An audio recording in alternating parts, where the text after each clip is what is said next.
Hello friends, welcome back கேபே store channel நண்பர்களே. இன்றைக்கி நம்ம சேனலில் என்ன பார்க்க போகிறோன்னா, ஒரு இன்ட்ரெஸ்டான ஜோதிட தாள்களையும் ஒரு ஆன்மீக பரிகாரத்தையும் பார்க்க போகிறோம். என்ன பார்க்க போகிறோம் அப்படிங்கிறத வாங்க இன்ட்ரோவில் பார்க்கலாம். தை பிறந்தா வழி பிறக்கும் என்ற பழமொழி நம்ம எல்லாருமே நம்ம வாழ்க்கையில் கேள்விப்பட்டிருப்போம். இந்த பழமொழி கேள்விப்படாதவங்க யாருமே இருக்க மாட்டோம். இந்த பழமொழி கேள்விப்படுற அளவுக்கு இந்த பழமொழி அவ்வளவு சிறப்பா அப்படின்னு கேட்டிங்கன்னா கண்டிப்பாக சிறப்பு தான். தை பிறந்தா வழி பிறக்கும் அப்படின்னு சொல்லும் போதே அது எந்த மாதங்கிறது தெரியும். தை மாதத்தை தான் குறிப்பிடப்படுது. தமிழ் மாதங்கள் 12 இருக்கு. அதில் ஒன்னாவது ஒரு பெஸ்ட் மாதம்னா அது தை மாதம் என்று சொல்லலாம்.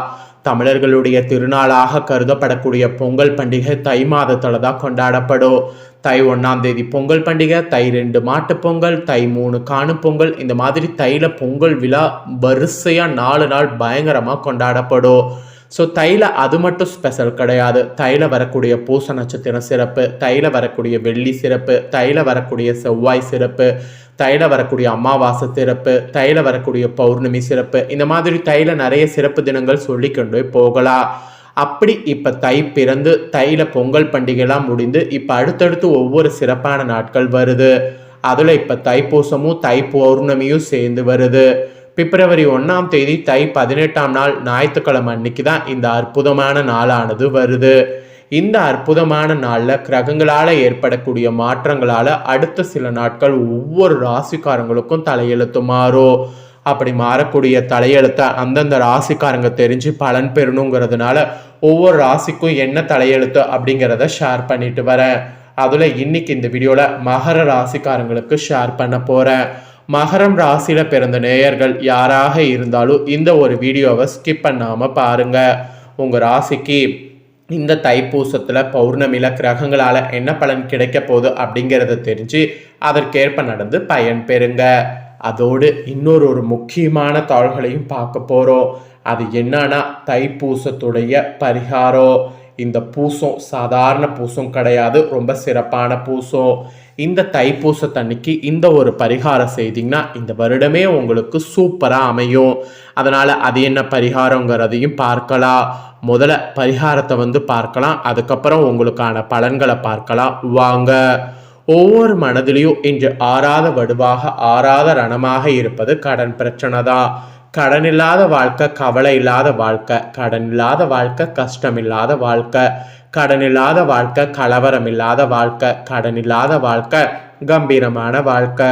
கடன் இருக்கும்போது தலை குனிந்து நடப்போம். யாரிடமும் கை நீட்டி கடன் வாங்கலன்னு வச்சுக்கோங்களேன், ஏழ்மை நிலையில இருந்தாலும் தலை நிமிர்ந்து நடக்கக்கூடிய திகிரும் நம்மிடத்தில் இருக்கோ.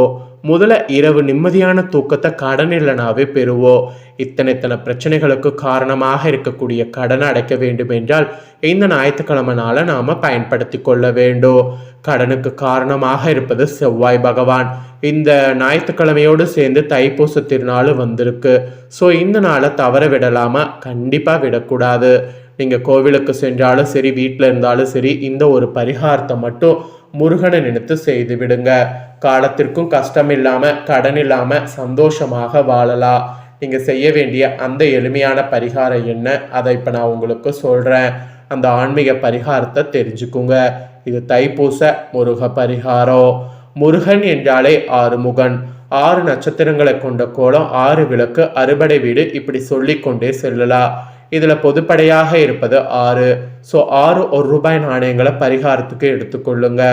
செவ்வாய்க்குரிய நிறம் சிவப்பு நிறம், புது துணியாக இருக்க வேண்டும், அதுவும் காட்டன் துணியாக இருக்க வேண்டும். சதுர வடிவில் ஒரு துணி, புது ஜாக்கெட் பிட்டையே வீட்டில் இருந்து கூட வெட்டி எடுத்துக்கொள்ளுங்க. ஜாக்கெட் பிட் காட்டனில் இல்லை என்றால் லைனிங் துணி கூட வெட்டி எடுத்துக்கொள்ளுங்க, தவறு கிடையாது.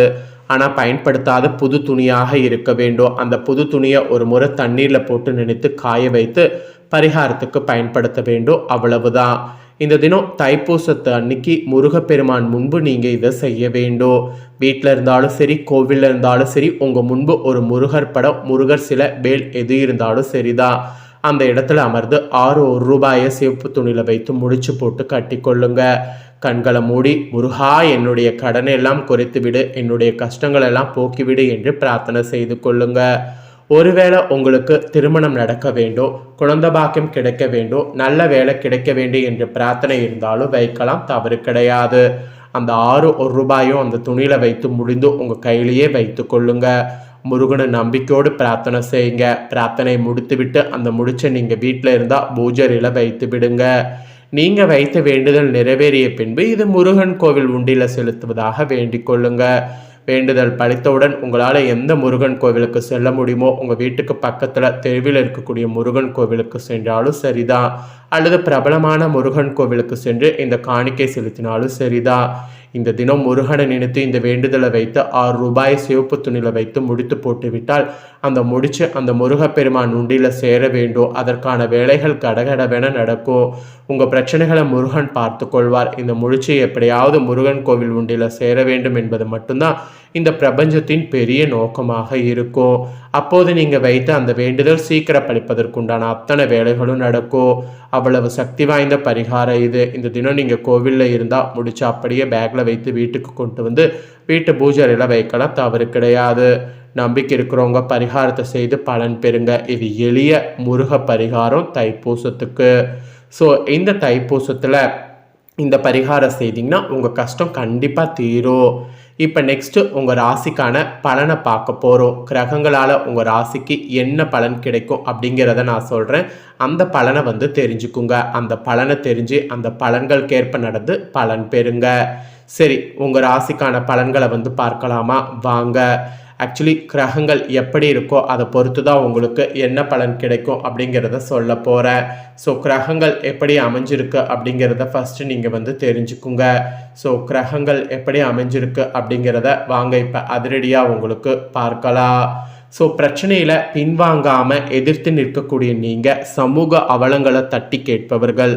இப்படி இருக்கக்கூடிய நீங்கள் இந்த தை பூசம் சுக்கிரனும் புதனும் சாதகமான வீடுகளில் செல்லக்கூடிய நேரத்தில் தை பௌர்ணமி பிறப்பதால் சின்ன சின்ன சந்தர்ப்பங்களையும் வாய்ப்புகளையும் பயன்படுத்தி கொள்ளணும் என்பது குறிப்பிடப்படுது. உற்சாகமாக இருப்பீங்க. சமையலறையை நவீனமாக்குவீங்க. உறவினர்கள் மத்தியில் செல்வாக்குங்கிறது கூடும். பழைய நண்பர்களை சந்தித்து கடந்த கால சுகமான அனுபவங்களை நினைவு கூர்ந்து மகிழ்வீங்க. அதற்கான சாத்தியக்கூறு இந்த தைப்பூசத்திலிருந்து உங்களுக்கு ஏற்படும். இந்த தைப்பூசத்தில் உங்களுக்கு 6வது ராசியில் தைப்பூசம் பிறப்பதால் சவால்களை சந்திக்க வேண்டியது வரும். மறைமுக எதிர்ப்புகள் அதிகமாகும். பயன்களும் செலவுகளும் உங்களை துரத்தும். சிலருக்கு வேற்று மாநிலம் அல்லது வெளிநாட்டில் வேலைக்கு முயற்சி பண்ணிங்கன்னா அதுக்கு முயற்சி கிடைக்கும். பழைய கடனை நினைத்து அவ்வப்போது கலங்குவீங்க. அதை மட்டும் கொஞ்சம் நீங்கள் மாற்றிக்கிறது நல்லது.